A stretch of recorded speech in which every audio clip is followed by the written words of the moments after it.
Welcome to episode 70 of the Forward from 50 podcast, where we interview people over 50 who are pursuing new direction for their lives. It's an opportunity for men and women to tell their stories, their way, in their own words. I'm Greg Gerber, the founder of Forward from 50, and your host for today's show. Today I'm interviewing a woman who had known about a dark family secret for decades, but received a surprise after her parents' house caught on fire when she neared 60. That secret changed her life. When Linda Ambrus Broenniman was 27, she discovered her family was far different from the idyllic Catholic roots she had grown up believing to be true. She found out her father was actually Jewish. In fact, his family had fled from Hungary after World War II. For some reason, nobody wanted to talk about the family secret. Around the time Linda had retired in 2011, her parents' home had caught on fire and nearly everything had been destroyed, except for one box of mementos. Linda's sister had held onto that box for another 5 years and gave it to her after Linda expressed interest in learning more about her family roots. In the box, Linda found documents, handwritten letters, and photos of people she had never seen or even known about. The collection also contained a notebook titled Family History. The discovery piqued her interest in learning more about her roots. However, there was a problem. Everything was written in Hungarian. To describe what was in the book and how it changed her life, please welcome author Linda Ambrus Broenniman to the show. Thanks for joining me today, Linda. I really appreciate your time.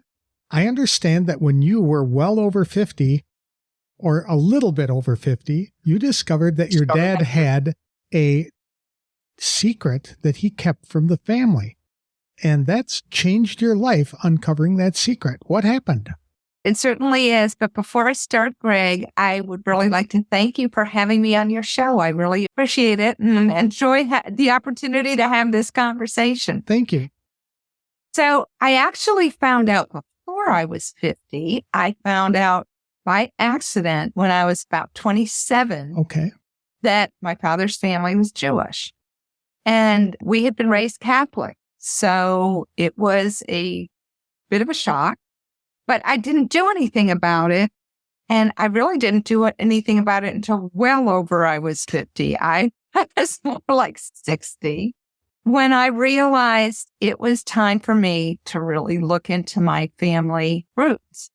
And throughout the years, I've always had this sort of inkling that I need to do this. But life had just always gotten in the way. So when I was about 60, I had retired from work and actually what also happened in 2011, my parents' house caught fire. Ooh. And miraculously, a box had been saved. My sister saved it and then didn't discover it until about 5 or 6 years later, when I finally decided that I was going to look into my family history. So she sent me this box. I opened the box and it smelled like an attic that hadn't been opened for 20 or 30, probably more like 50 years. And in it, I found documents and letters, handwritten letters and photographs, incredible photographs of people that I had never seen. And I also found a notebook. It was like the notebooks that you would take tests in, the black, and it was called Family History, and it had all these names of people that I had never heard of. So I really took that as a sign, and I decided, okay, I'm really going to look into my family history. But the problem was all these documents and all these letters were in Hungarian, which I did not understand. And I would tell you, it was pretty funny. I started with Google Translate, Microsoft Translate, and trust me, these do not work with Hungarian. Hungarian's a very difficult language. So I was looking for somebody who could help me. And through a friend of a friend, I found somebody who lived about a half an hour away. And I took just two or three of the envelopes that were in the box. I took them up to her house and we spent hours going through them. And she was amazed at the documents that were in there. And she said, these are very important historical documents and you really have to have these researched by the right person. So she got me in touch with somebody that she knew from Hungary who was absolutely remarkable sleuth, and that started our journey. That's incredible. Why did your dad want to keep this a secret? That's a really good question that we really will never know the answer of, but I can only guess. And he had experienced a lot of trauma through World War II. He had been conscripted into a Nazi labor camp and had escaped. I found out twice from that camp. The first time it was bombed and almost everybody died, but he escaped with 6 men. And then they were caught twice more. And then when they made it back to Budapest, my mother, who was Catholic, had been hiding Jews, and she hid him and another friend as well, and my grandmother. So there was a lot of trauma, that he had experienced. And I think afterwards, when they came to the States, they just wanted to put all of that behind us. And my mother was Catholic, so he had actually officially converted when it was too late. I think it was 1939 that he converted, but it didn't make a difference as far as he was still considered a Jew by Hitler. So I think they wanted to put all that trauma behind them and start their new life. And I think also once they started having children, he just didn't want us to ever experience what he went through. That's sad.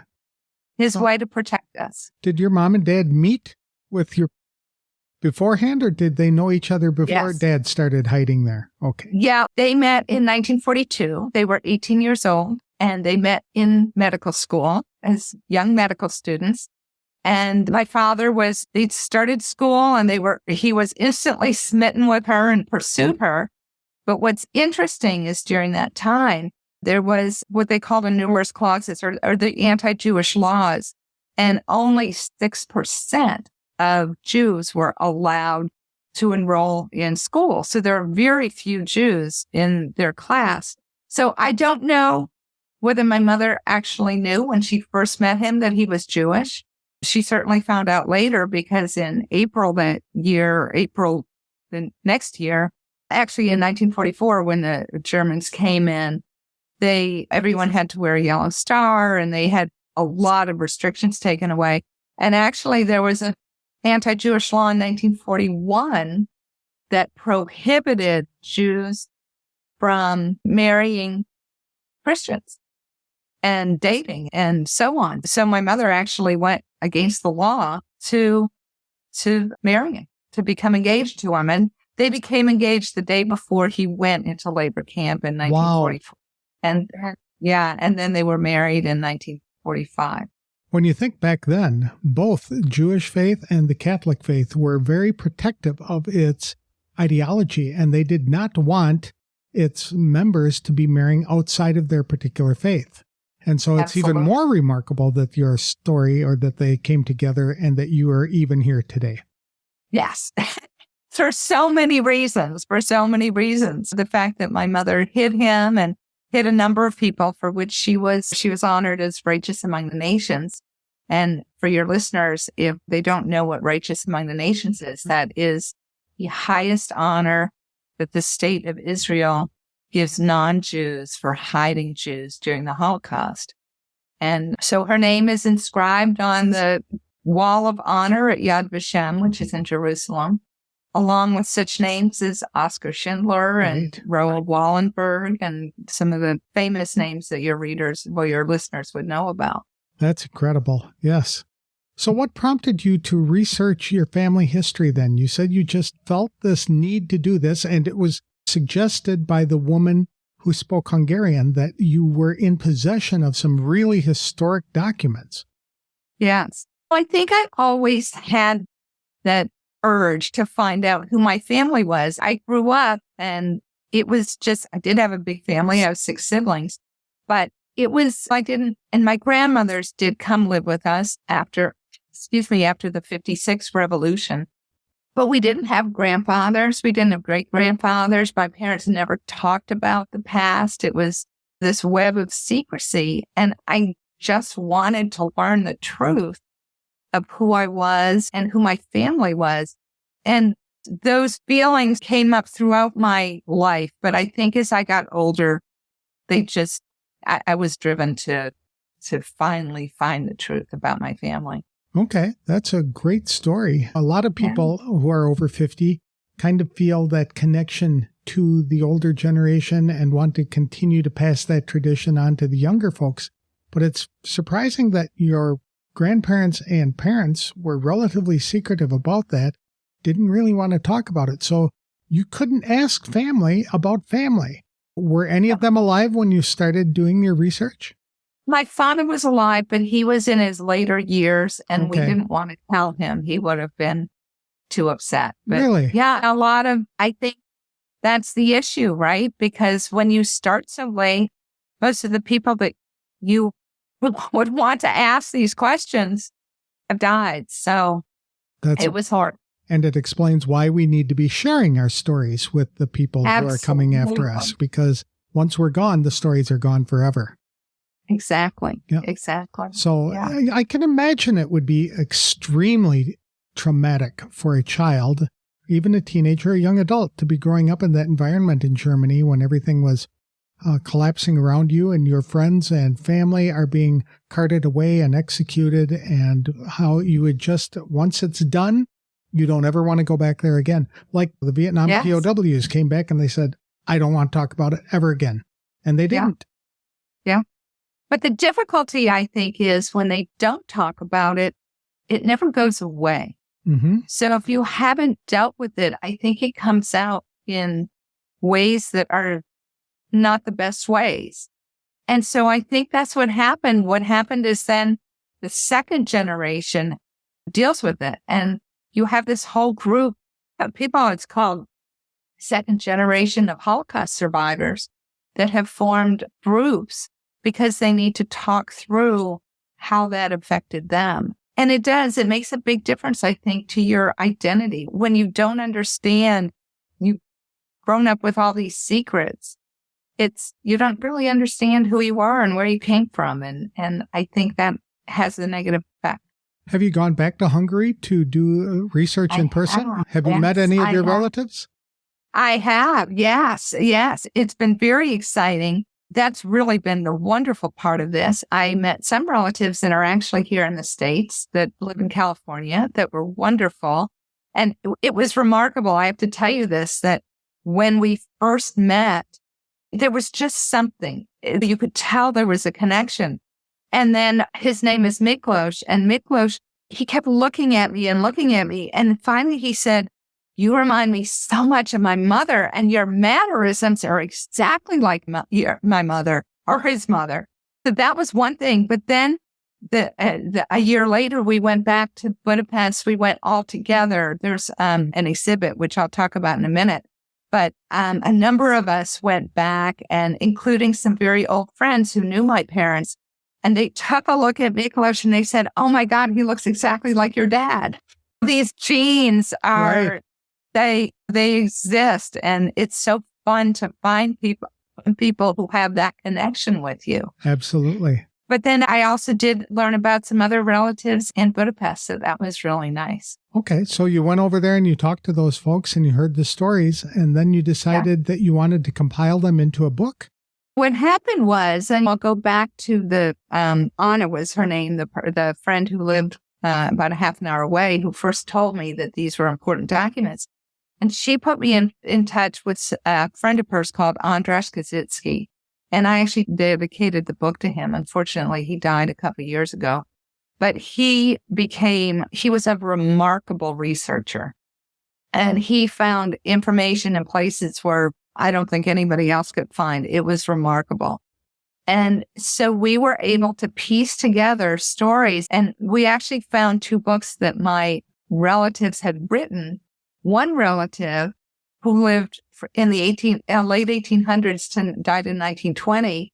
And he had written about the family starting in the 1700s. So we were able to piece together these stories going back to the 1700s. And then another relative, my father's cousin, wrote about, his experiences from during the Holocaust. So we were able to piece together these stories. And it was interesting because Andrzej always did a lot of extra research, and he did a lot to add to those stories And he was always verifying that it was the right information. But what happened is when he would find things out, I needed to understand the history because my history was, I went to a good school and supposedly had a lot of history, but it wasn't enough. So I did a deep dive into histories and biographies of that era. And so I needed a way to put things in context, to understand these stories, understand why a relative might have done something. What was the historical context? What was the zeitgeist of the times? I found myself just the best way to organize the information was to just write about it. I almost by accident wrote the book. Okay. And you wanted to share the book for what reason? Just to document that historic information and your family history? Yes. Well, part of it was my way to connect with my relatives. I really wanted to connect with them. And then as I started to share their stories with others, they were remarkable people. They were the kinds of challenges that they faced and cataclysmic events, wars, epidemics, economic depressions, and so on. And I just thought these stories are remarkable and they really show these people were wonderful. Their kindness and compassion, no matter what the circumstance was, and their resilience and how they survived. And others said these are important stories to share. So I ended up publishing the book. Just publishing the book. Okay. Yeah. And how long did it take you to write and research it? Oh, my goodness. Probably about 7 years. I can imagine. And so your book contains a lot of these stories that you uncovered? Yes. Yeah. Okay. Yeah. So are these going back to the 1700s? It starts in the 1700s. Yeah. Okay. Yeah. And it covers basically 8 generations of my family. So these are stories of love and loss and tragedy and triumph and all that kind of stuff. So it's exactly. Like you're inviting readers to learn about your family, but also to go on an epic adventure with real life characters. And that's what's so interesting. People have told me with this, if we didn't know these was real, they sound like it would be historical fiction, but they're real. Now, was there something special about is it the Pulitzer family? Is the that Pulitzer saga? Okay. Yes. Was there something special about the family in Hungary that made them stand out in a way that? What actually, they're actually middle class. They're not wealthy, which is, you often hear about their stories like the Warburgs and these huge banking families that are wealthy, and that there was a reason they kept the letters, right? Because these were famous families. My family wasn't famous per se, but they were upper middle class and they were very active. Lawyers, doctors, mostly lawyers and doctors, but businessmen, very successful businessmen who helped really build Budapest. Budapest, Hungary, in the late 1800s, it was still part of the Austro-Hungarian Empire, but the Hungarians wanted to be independent. They had fought for their independence in 1848 and lost horribly. But then as the century progressed into the later 1800s, they started to get more and more independence. And then Budapest, for example, from 1880, from the 80s, I would say, to 1900, they really built that city into a cultural and economic and an amazing city on the order of a Paris or London. So it was a remarkable time. It was the golden age of Budapest. My family contributed substantially to that. A lot of my family members lived in Vienna. I had a very famous uncle, great uncle, Adam Pulitzer, who to this day is considered the father of otology. If you ask any ear, nose, and throat surgeon about Adam Pulitzer, they typically will recognize his name. So he lived in Vienna. He was a professor at the medical school in Vienna, and he treated people like Emperor Franz Joseph, and he went to Russia and treated the Tsar and treated the King of Belgium, and actually came to the States too on a couple occasions. And so he was a very famous doctor. But at any rate, yeah. So it took place in both Vienna and Budapest. But Budapest itself didn't get into the war. And they came late. Hungary didn't really get into the war until 1944. So I need to brush up on my history. I have to tell you, I didn't know these dates before either. Now I feel like I know them well. What was the most intriguing aspect of your mother's or your father's story that you discovered? Yeah, that's really an interesting question. I had no idea that my father actually was conscripted into a Nazi labor camp. So that was remarkable to me. I never thought of my father. My father never liked to do, he was a very good doctor and a wonderful professor, but he never liked to do any manual work. And so when I think about him, he was conscripted. The labor camp was in the Carpathian Mountains, which are very rugged mountains. And he did really hard time labor. So thinking of him doing that was remarkable. And then thinking about basically the camp was bombed. He and 5 other men escaped. They were captured twice more. Then they somehow made their way back to Budapest. And just that is remarkable. Yeah, a lot of interesting intrigue that happened that I never imagined my father experiencing. Absolutely. And you're still Catholic, correct? Yes. Okay. I will be honest that I'm not a very good Catholic because religion has never really played an important role in my life. Okay. For me, it was very important for my parents for religion. And my mother always said it doesn't matter. She raised us that it doesn't matter what your religion is, what your ethnicity is, the color of your skin. You always have to treat everybody with respect and compassion and dignity. That's a good lesson. So that's a lesson I live by. Now that your book is published, are you doing anything with a platform to teach from it? Yeah, I am. I'm doing a lot of book talks, which I really enjoyed and having great conversations and doing some Zoom calls, doing podcasts like this. I've done some presentations, as I said, both live and on Zoom. And in several of the presentations and as a result of the book has been publicized in a number of different areas. And I'm on Facebook. I'm not really on anything else, so I'm going to be. I found Pulitzers that have reached out to me and we're exploring whether we're cousins. So it's really been a lot of fun. Oh, that's fun. I can imagine. Yeah. Did you have to learn any skills in order to start doing the book or doing podcasting or starting websites and things like that? Or did you hire people to help you? I think I've always been able to write, but in the writing, I have a friend who's a remarkable writer. She was wonderful. And I would send her chapters and she would give me suggestions. And then I also after we finished that, I worked with an editor, and working with an editor was critical. So she was wonderful.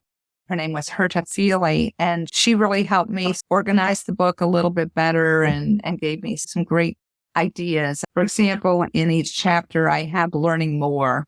And so somebody can learn more about the historical times of that era that I'm covering in the chapter.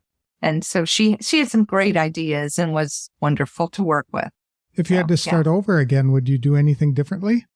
Oh, I would start earlier. I wish I would have started earlier. Start earlier in compiling the information or just sharing your story? Oh, I wish that I had started researching much earlier, because these stories, as I said, are incredible stories. But when I think about it, my grandmother would have known some of these people. Right. And if I could have gotten her stories from her mouth, and it would have given me so much more.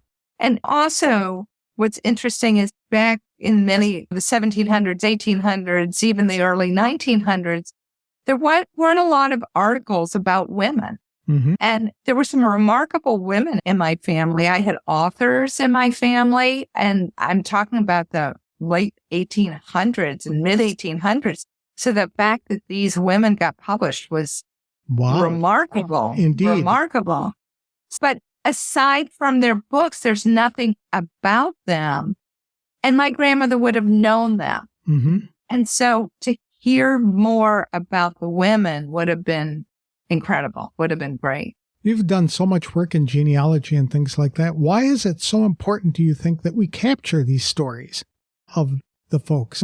How can future generations benefit from their wisdom, knowledge, experiences, etc.? There's some sayings, right, that sound pat, but they're not pat, at least in my experience. One is, I think we carry our generations, they say going back eight generations. And I believe that. I think when there's trauma, could be good things too, but I think we carry part of our families with us. And we do it, I'm sure we do it unconsciously, but I think when we start to really get to know ourselves, I think we have to go back and understand where we came from.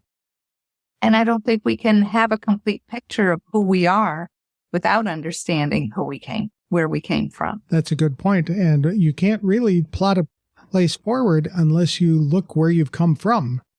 I was going to say a lot of these things are unconscious, but it's what I said with the cousin Miklos. It's who would have expected that I would be like his mother. We do carry these. We're just not conscious of it. Mm-hmm. What advice would you have for people over 50 to identify and pursue their passions? Oh, that's the advice, right? To identify and pursue their passions. I think that's the best advice that can be given. Mm-hmm. I think it's so important that it goes back to getting to know who we are. And when we find what really makes us passionate, that keeps us young and alive and joyful and, really participating in life. And I really believe that we are here for a reason. And that's another thing that my mother used to always say is she would say, I don't care what you do, just as long, as you use your God-given talents. And I think we all have God-given talents and we're all here for a purpose.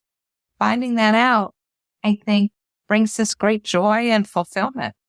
A lot of people think that their lives are boring, that they haven't done anything grand, and therefore their story doesn't matter. Would you agree with that?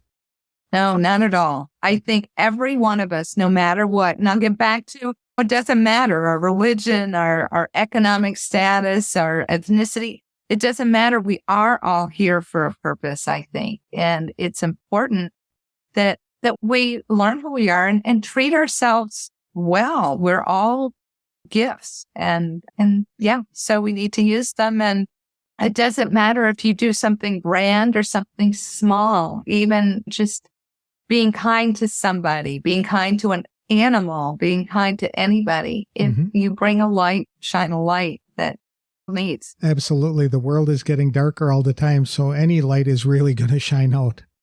Yes, exactly. How can people connect with you if they'd like to follow your story, buy your book, or just talk to you? Oh, yeah, absolutely. So I have a website. It's called www.pulitzersaga.com.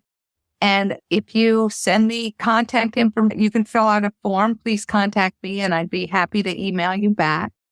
And I'm also on Facebook and I will be, and not yet, but I will be on Instagram. So. Okay, super. Very good. Right. Thank you for sharing your story today, Linda. This was just fascinating to hear that you would uncover this information later in life and that it would lead you to follow it and pursue it. It would pique your interest to learn more. And then you discovered a wealth of other information as a result. How encouraging is that? Yeah. But thank you. I really appreciate it. I have to tell you, it has been a journey of love and it has given me so many gifts that I encourage anybody else to really follow that path if they can. I can't imagine what it would be like to be Linda Ambrus Broenniman to discover nearly 60 years after she was born that she had a whole different family in a foreign country. It must have been a God thing for Linda to discover a Hungarian-speaking woman who lived about 30 minutes from her home. The woman read a few of the documents and surprised Linda by telling her they were very important historical records, which needed further research by someone in Hungary. As pieces of the puzzle became more clear, Linda learned why her father didn't want to talk about his former life. Her father had escaped from a Nazi labor camp several times before making it back to Budapest, where Linda's mother and grandmother had been hiding Jews from the Nazis. It was a stunning act of bravery for that era, and eventually saw her mother immortalized on the Wall of Honor at Yad Vashem in Jerusalem as being righteous among the nations. Her mother is listed alongside other notable people like Oskar Schindler. Even though Linda's father had converted to Catholicism, it wasn't enough for the Germans who pursued him because of his Jewish background. After the war, Linda's parents came to America to start a new life, and her grandmothers came to live with them after the 1956 Hungarian Revolution. Yet, they didn't mention any family history either because of the brutal impact of the war. Linda's father was still alive when she received the box, but nobody wanted to revisit the pain of that experience on him in his old age. Fortunately, Linda was able to learn enough Hungarian on her own that she returned to the homeland to do more research. There, she connected with her long-lost extended family. The treasure Linda discovered in the box of mementos recovered after the fire was actually the only link to people whose lives had been erased by the Nazis. They were the missing pieces of a puzzle for which researchers in Hungary had been searching years to uncover. The experience prompted Linda to write about her family history in a book of her own titled The Pulitzer Saga. It details the lives of widely unknown upper-middle-class Jewish families going back 8 generations to the 1700s.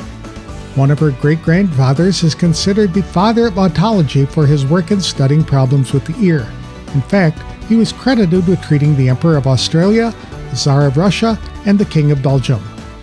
Of all the lessons Linda learned in uncovering her family history, the need for sharing these type of stories is essential. Trauma like what her father had experienced worked to change Linda's life in ways that weren't clear until she was nearly 60.